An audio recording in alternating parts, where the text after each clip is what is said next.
All right. Jay, our regular Friday guest. I'm sure, is he backstage? Do we have a guest? Yes. Yes. Indeed. Okay. Ladies and gentlemen, today joining us for his regular Friday slot, but with a special story in his activism, not just commenting on cutting edge technology like the new vibrating wind turbines.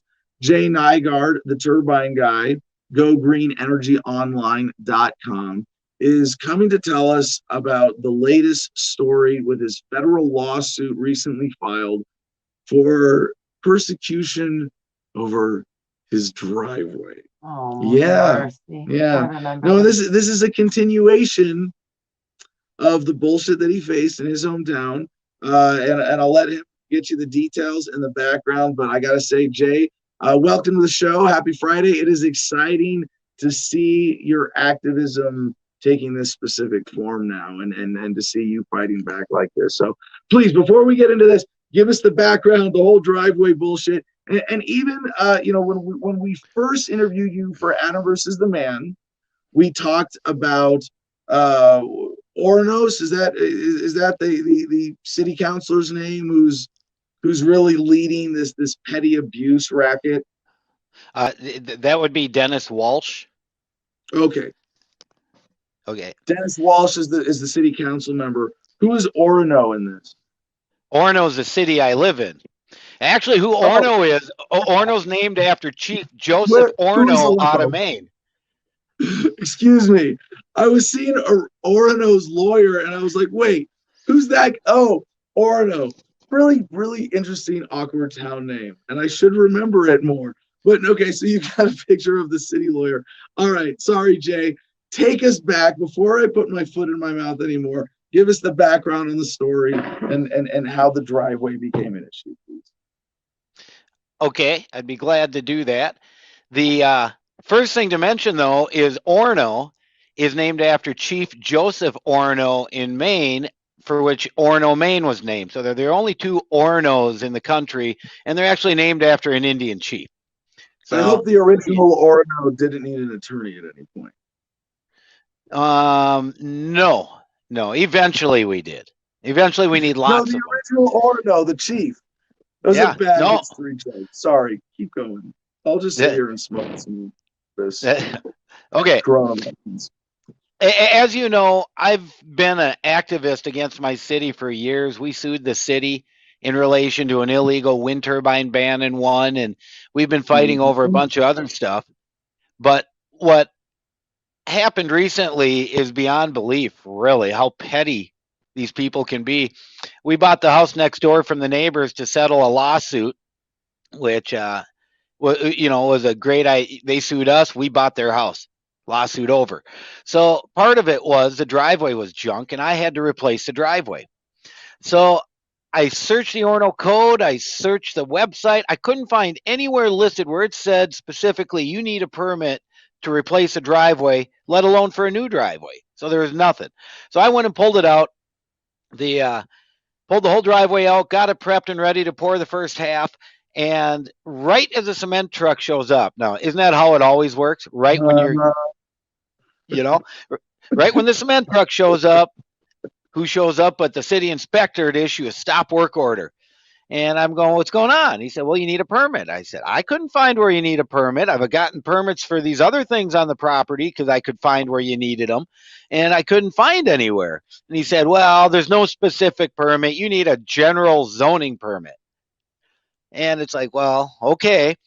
And so I said, I'll just get one the next day. No problem. He said, okay, no big deal. So he let me pour the driveway. Jay, if I may interrupt briefly for a little contextual sidebar, given that this is Good News Friday, I want to point out that there is a huge unseen cost to empowering governments with regulating building, construction, zoning, and things that prevent the flourishing of construction and architecture and creating beautiful, functional, livable spaces, not just to meet human needs, but as we already see with architecture, a critical part of human advancement and flourishing that would be leaps and bounds ahead of where we are today if it wasn't for the multitude of stories like Jay's like this, but also all of the contractors out there who know that they could be doing so much more if they had only liability accountability rather than accountability to bullshit regulation. You know, and I would like to add to that, because I heard you talking about permits and permission earlier, and there's a huge misconception out there. And it's funny that you said that, because I actually put the voice track down for a video about it. But permits and permission are dissimilar words that are not in any way related.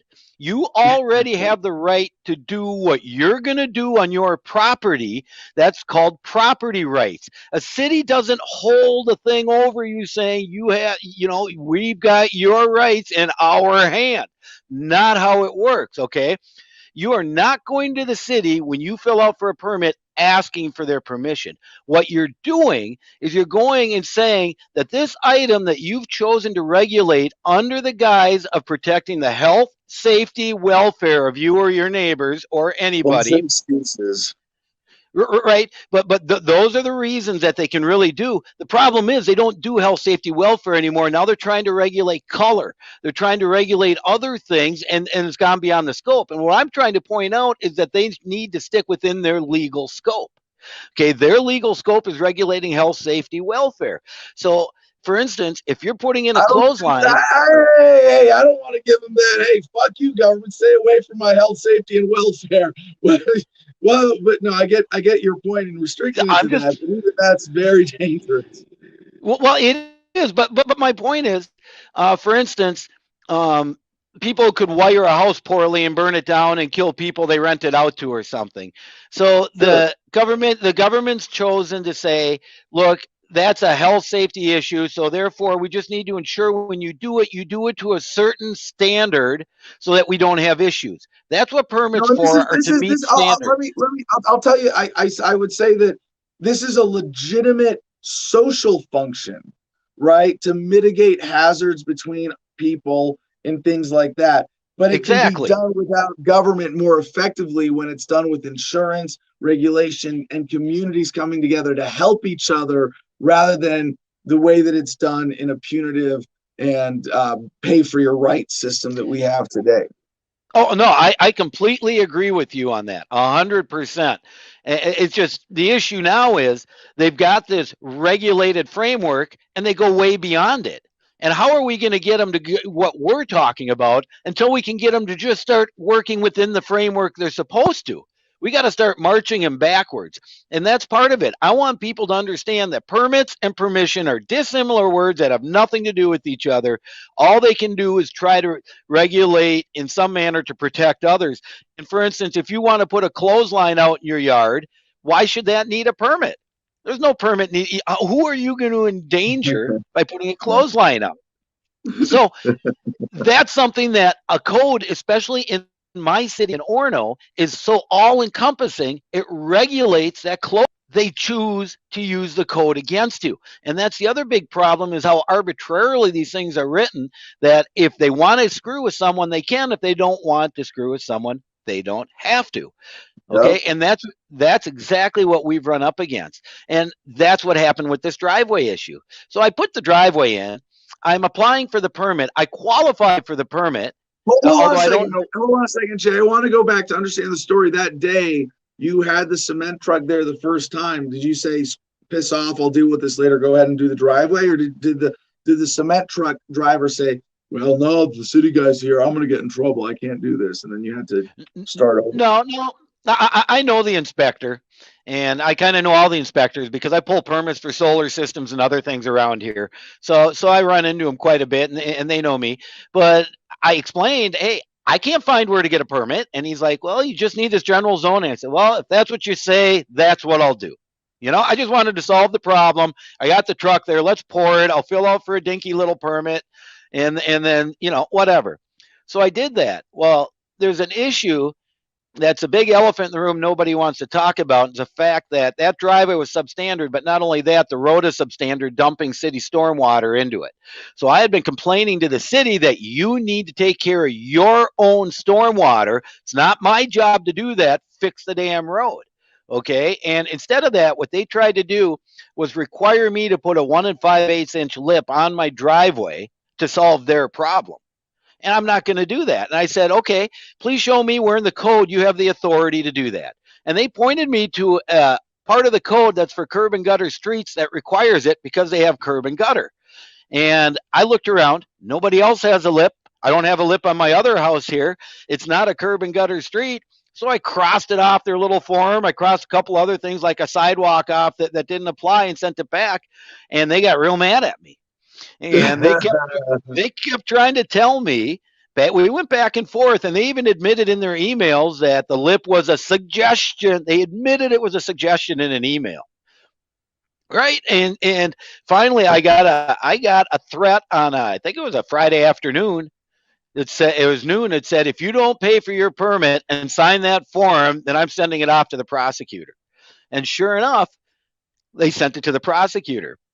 Two things now. I keep quoting government regulations because it's important to hold them to their accountable to their own rules. Well, what he should have done was denied my permit where I could appeal it to the planning commission and city council to get it approved because I get to have it kind of thing. Instead of that, he went straight to the prosecutor. And you know what I have? I have an email where he says, I want the Nygards charged because they've been arguing with me for the last 6 weeks about a driveway permit. Yeah, so this is the modern bureaucratic version of, oh, we're gonna beat those punks into submission. Exactly. And not only that, we're going to use your wife to do it, which is what they did to me. She had nothing to do with any of this. And I told her from day one, you're disabled. I'm not putting you on any permits. I'm dealing with all of that. This is all me on that property. And they still charged her. And he admitted on the stand, the city guy, he did it simply because her name was on the property. She had nothing to do. This is criminal court. Don't you have to prove beyond a reasonable doubt that someone participated in this alleged crime, which here is installing a replacement driveway in a smaller footprint? Crazy. So we were charged for two different things. We didn't supply hardcover calculations, and hardcover's impervious surface because we live near a big lake and they want to make sure there's enough greenery and people don't build too huge. That's the reason they use for that. Anyways, we didn't provide the hardcover calculations and we didn't agree to the lip. Well, the lip was a suggestion, and on their little form they gave me, it specifically said, we are not requiring hardcover calculations because the driveway is being replaced in kind. So the two things they charged us with, they had already admitted before charging didn't apply. So we got to trial, and we completely discombobulated the prosecutor because my wife hired a lawyer and he signed in right before. And he knew the case, and I kept telling Greg, man, you're lucky because I just gave you the easiest win you're ever going to get. And that's what happened. Halfway through the trial, she is dismissed for lack of probable cause because the judge read the statute where it specifically said that the person performing the work is liable.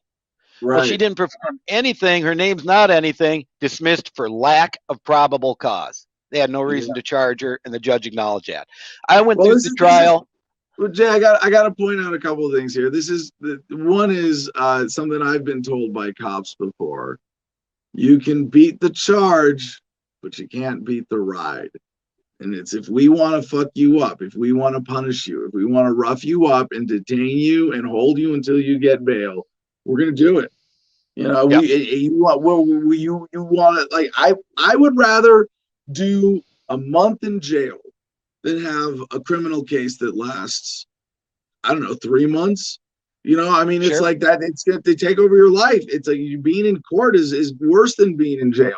It's like being in jail, but with the scrutiny of you might have your situation suddenly get much worse. It's a punishment in and of itself. But the other thing that I'd like you to comment on that I think is really one of the beautiful things to take away from this. When I see them in a petty city racket going after you as they have, and having heard so many similar stories, and that when you stand up as little as you have, not to demean the significance of it, but it's not like you started shooting city council members, like you're playing their game. You're following their rules. You're not you're challenging the exercise of their authority. You're not even challenging their authority itself. And as you stated earlier, and I felt like I had to correct, you're acknowledging the legitimacy that we both know is hypothetically illegitimate on their role regulating safety. And it's sort of like, this thing is a paper tiger, Miss Prepper. Try having a case that has gone on for 7 years. Yeah, there are those horror stories. There are divorces that go on for that long. Like, I'd rather go to jail than go through what my parents went through. But in a case like this, it reminds me of that old nature video where there's like a water buffalo at the edge of a river, and the alligator grabs him, and then the lion grabs him, and then they're struggling, and the herd is scared and scattered, and suddenly a couple bulls in the herd go, fuck this. There are way more of us than there are of them. And while this buffalo calf was being torn apart by lions, the Cape Buffalo Bulls just came in and gored them and scared them all away. And that's, I think, the greatest analogy for where we are right now with these petty rackets. And that if enough of us, it doesn't take, like, you're the first, those of us today doing what you and I are doing, several thousands maybe of other similar conscious civil disobedience activists in America. We're like the first bull in that video going, no, no. A lion's not going to eat that other. No, we're not going to let that happen. And we don't know. And if nobody else follows us, we might be fucked. Yeah. If we just get eaten too. Yeah. But there's enough of us. That's there's so way true. more of us than there are of them. That's exactly what I'm living through, because you wouldn't believe how many people say, hey, we support you, but nobody shows up at court. No, nobody came to jail to see me. Nobody does anything. They're full of a lot of words and they can type stuff in a paper, but when it comes time for the legal bills, it's not their wallet I'm pulling out of. No, the herd is scared, and that's why this works. That's why they get away with picking off the weak and the vulnerable. That's why government gets to prey on people. And this is the perfect example. Okay, there's something called the League of Cities in Minnesota. It's the insurance trust for the cities. The cities will pay into it, and then they've got one insurance thing that handles all the city problems. It's supposed to be a great idea to minimize costs and all this, but what it has become is a bulwark or a bully who pushes these things on the cities, such as, and I've got it in one of their pamphlets where it says, using the criminal code can be a good way to gain compliance for zoning code issues. So you've got this insurance company telling the cities to do, and that's what they keep doing, and that's what I'm fighting against. What the heck is any zoning code anywhere criminalized for? What tort are you committing against another individual that you should be chancing your liberty taken away? You have committed the crime of not bowing down and kissing the ring. Oh, yeah. Subject of the crown. All right. Yep. So that is the perfect setup, Jay. Get us to how you're fighting back and what is the nature of this federal lawsuit. Okay, I got to finish quick. I was found not guilty at the end of the trial. Right. And the judge read through, and he said that the city abrogated its right for hardcover calculations in their form, and that they testified on the stand that the lip was a suggestion. So the statement of probable cause, which called those out, was invalid, and I was found not guilty for the second time, by the way. Second time, my city. I have 4 criminal prosecutions of me, 1 of my wife. We've gotten off 5 times in a row, which in Hennepin County with a 94% conviction rate means we're 4 times more likely to win the Powerball than we are to get off 5 times in a row. So, just to give a little perspective to everybody. Okay, so our reply is a lawsuit for abuse of process, malicious prosecution, First Amendment retaliation, and some other things thrown in there. And the First Amendment retaliation is the fact that I kept speaking up going, you have no authority to force me to put this lip on the driveway. Now, by the way, I want to tell everybody out there, there is a lip on the driveway. Okay? I'm not an idiot. 1.5 inches, not 1 5/8, and that's not enough. No, it's pretty good. It's probably about, they would call it 1 5/8. But like a friend of mine who sat through the trial came over and he looked around. He said, wait a minute, there is a lip. I looked at him and said, you're right. I said, but they didn't make me do it. It's my choice. So that's what this was all about. Them trying to force something down our throat and trying to use my wife. And that's what this lawsuit's about. Okay. First of all, they should not be criminalizing zoning issues. And if they are, then they need to go and follow the criminal code. They need to do actual police investigations, which didn't happen here. They need to figure all of this stuff out. It can't just be one city guy saying, hey, man, I want someone charged. And then people are charged, especially people like my wife who had nothing to do with it. It's no different than if we were driving down the road and I got a DUI and she was sitting in the car and they just gave her one too. You know, it's pretty much what they're doing. Yeah. Back again, like I said, First Amendment retaliation, abuse of process, malicious prosecution. And get this, at the end of all this, they close the file without issuing a permit. Which okay, hold on. Just legal settings up here. You are suing the city in federal court, the city correct corporate entity itself. Why not the individuals? Some individuals are named, but at this point, it's about having a clean lawsuit that doesn't bring in anything extraneous to deflect attention. Okay. And that's what I want to talk about because that's what the city's done. And that's what cities always do. And that's what this insurance trust pushes. Instead of looking at people as being honorable and maybe having made a mistake or whatever, they assume you're guilty and they do everything they can to convict you, whether or not it's criminal or civil court.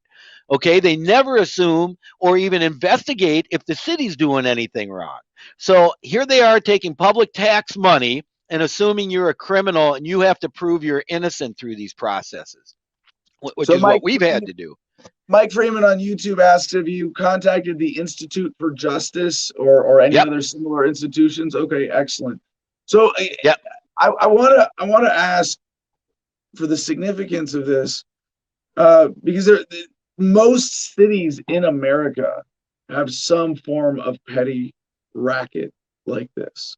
And it's the use of the penal code of criminal persecution to bully people into compliance with zoning, to rip you off, to steal from you, to control people, to bully people out of polite, accepted, officially sanctioned society.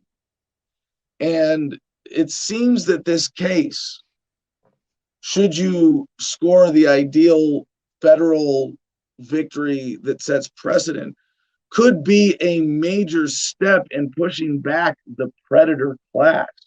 And if you are successful, would create a template for people who have experienced this in thousands of cities across America to push back the same way. Is that right? Yes, actually, we have already set a precedent in Minnesota, and the city of Orono did not appeal my wife's dismissal for lack of probable cause. So now anybody in Minnesota has a criminal court judge's decision that says if you aren't involved in it, they can't charge you. Yeah. So right there, we've protected half of these people and spouses in the state of Minnesota. It's just a matter of getting the word out there to the lawyers and the others so that they can use it to their advantage. So it's a good start. Well, hopefully it's precedent setting enough in the sense that prosecutors won't use that tactic. But if only, but Yes. hopefully the real pushback is that, you know, government agents shouldn't have, like, why do we have qualified, if we're saying, let's get rid of qualified immunity for cops, you know, being a cop doesn't give you the right to commit crimes on the street. Okay, well, let's do it for prosecutors too. They should be liable for bringing frivolous lawsuits. They should be liable for ruining lives with this bullshit. They're the worst. I mean, I had a prosecutor criminally charge me with trespassing and at the first hearing recuse himself for conflict. What the hell are you even charging me for if you have conflict? And I'm looking at the judge saying that. She goes, okay, well, we'll just redo the arraignment. I'm going, no. And she wouldn't listen to me, though. So, now, hold yeah, on. so John Kokesh on YouTube points out, sounds like there are federal issues of witness intimidation to discourage you from seeking a recourse to action. Have you considered that angle, that there's a, I mean, you brought up the First Amendment, but that this is a sort of witness intimidation or just a kind of harassment angle? No, that's really interesting, though. And I'm going to find it in the comments after that and send it to my lawyer and see what he says. So, yeah. I definitely like that idea. Because this has all been intimidation to try to prevent me from defending myself. Why else would they charge my wife? Let's say to bully everybody else into compliance, and the herd, whether they know it or not, in this metaphor, they are watching your case and cases like yours. And if they see that you're able to push one of the lions back without getting hurt too badly yourself, more people will start pushing back. Jay, any final thoughts on this case? Anything you need to tell us about the story or ways that people can help? Well, the thing we didn't talk about yet was deconstructing. And that's something that the League of Cities does. They teach this as well. When there's a lawsuit that comes their way, they find the most minimal things in there that they think they can win on, and they try to reframe the lawsuit in that manner. So instead of honoring the facts, presented them like they're supposed to, they're dishonorable. They dissect and they deconstruct and try to screw you with the minimalist amount of information. And that's what happened in their reply. And like you said, is there something big going to happen? Well, in our response to their motion to dismiss, in which they tried deconstructing and ignoring all these facts, a big part of it is because they point to other cities in the community that do this kind of thing, saying, hey, look, other cities do it, so it's constitutional. And we're like, hey, just because other cities are doing it just means that unconstitutionality is rampant. Okay, did your mom ever tell you that if all your friends were jumping off a bridge, would you jump off too? Yeah, we hear that all the time. So anyways, I mean, we don't have any special GoFundMe or anything set up. You can get to my YouTube channel, The Turbine Guy, where I'm going to put this video out about permits and permission in the very near future, because that's going to be a great video to once again help people understand their rights and where they stand and what the city and where the city should be standing. So sign up to my YouTube channel, Turbine Guy. Yeah, let me say this is great. I'm really glad that you've got a handle on the legal situation, and I want to point out that this is an important case to follow, to be ready to support, to keep up with, and what Jay is asking for is entirely appropriate. So yes, follow him, subscribe on YouTube. But Jay, just because YouTube is not a reliable source, do you have an email list or at least some other social media mechanism people could get you in their feed somehow?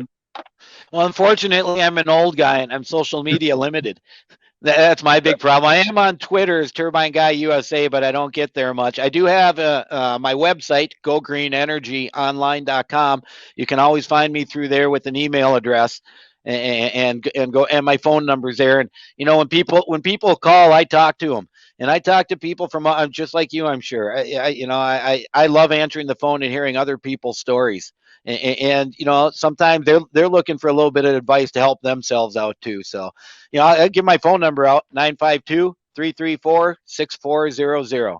Go to gogreenenergyonline.com. You can find me, and we'll see you, I guess, next week. And next week, We'll talk about those vibrating turbines. I've been doing a little research on them. Excellent. Great tease ahead. Thank you so much for joining us today, Jay. All right.